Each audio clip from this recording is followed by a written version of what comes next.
Oh, what a wonderful time this is, full of discoveries and great feelings. Because every little one, as soon as they get a little older, starts to feel a great tiny heart inside them that wants to make its own choices. It's as if a tiny royal throne has appeared in the middle of their heart, and they want to sit on it and rule. I want to tell you a story about a little lion cub named Leo, who just discovered that he has a small royal will inside him. The tale of King Leo and the Magical Cloak of Choice. In the heart of the Great Savannah, where the grasses were tall and yellow like the sun and clouds drifted lazily across the sky, lived a little lion cub, Leo. He had a fluffy mane that was just beginning to grow and the sweetest eyes under the sun. His mother, the lioness, always knew what was best for him, when to eat, when to play, and when to sleep. Until one day, everything changed. Leo woke up with an incredible feeling. He felt that his heart was bigger than usual, and a new thought lived in his head. I will decide. When his mother brought him fresh fruit for breakfast, Leo looked at it and shouted, "No, I want to eat rocks!" His mother was very surprised. Rocks? Rocks are not good to eat. But Leo stomped his paws and repeated, "Rocks! Rocks!" over and over until his voice was louder than the roar of a waterfall. His mother sat next to him and said, in a quiet, calm voice, "I see that you really want to decide what you eat. That is very important. But in our family, the rule is that we eat fruits and meat because they give us the strength to run. What do you say we let you choose which fruit to start with, the red one or the yellow one?" Leo looked at the fruits, red and yellow. He had a choice. His small heart felt that something was changing.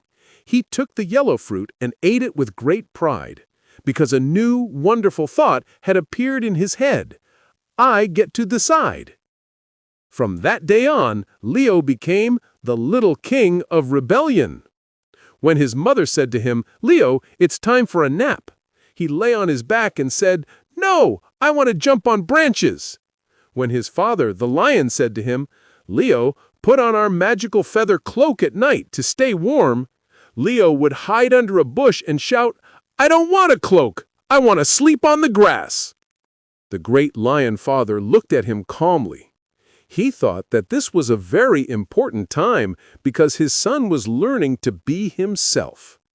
The lion father knew that Leo was not being mean. He was just testing the boundaries of the world. He was checking what would happen if he said something different. It was as if he were a little explorer, and the world was a great laboratory. One afternoon, when Leo was stomping his feet again because he didn't want to go to lunch, the lion father sat next to him and said, "Leo, I see you're angry. You want to decide what you do and when you do it, right? That's a very important feeling. Remember, you can always disagree with us, but in our family, we have one important rule. We eat together. But you have a choice. We can either have lunch right now or in 5 minutes when you've finished watching the butterfly. What do you choose?" Leo thought. He had two choices, and neither of them meant giving up watching the butterfly. He felt that even though his father was setting boundaries, he could still decide something.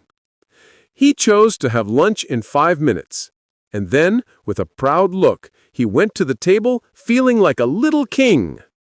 From then on, in the lion tales of the Great Savannah, Leo's mother and father always talked about magical cloaks of choice. These were small choices that gave Leo the feeling that he was important. Instead of saying, "Wash your paws," they said, "Do you want to wash your paws in the river water or the waterfall water?"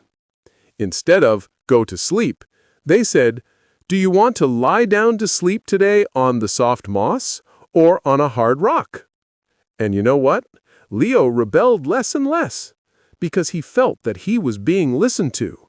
His mini kingdom was growing, and he was learning that being independent is not just about saying no, but also about making wise choices.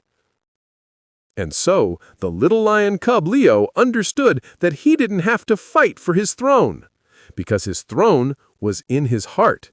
And power is not just about doing what you want, but also about making wise decisions. His mother and father, in turn, learned that rebellion is not an enemy, but a signpost that shows them how to wisely help Leo become an increasingly independent and brave lion.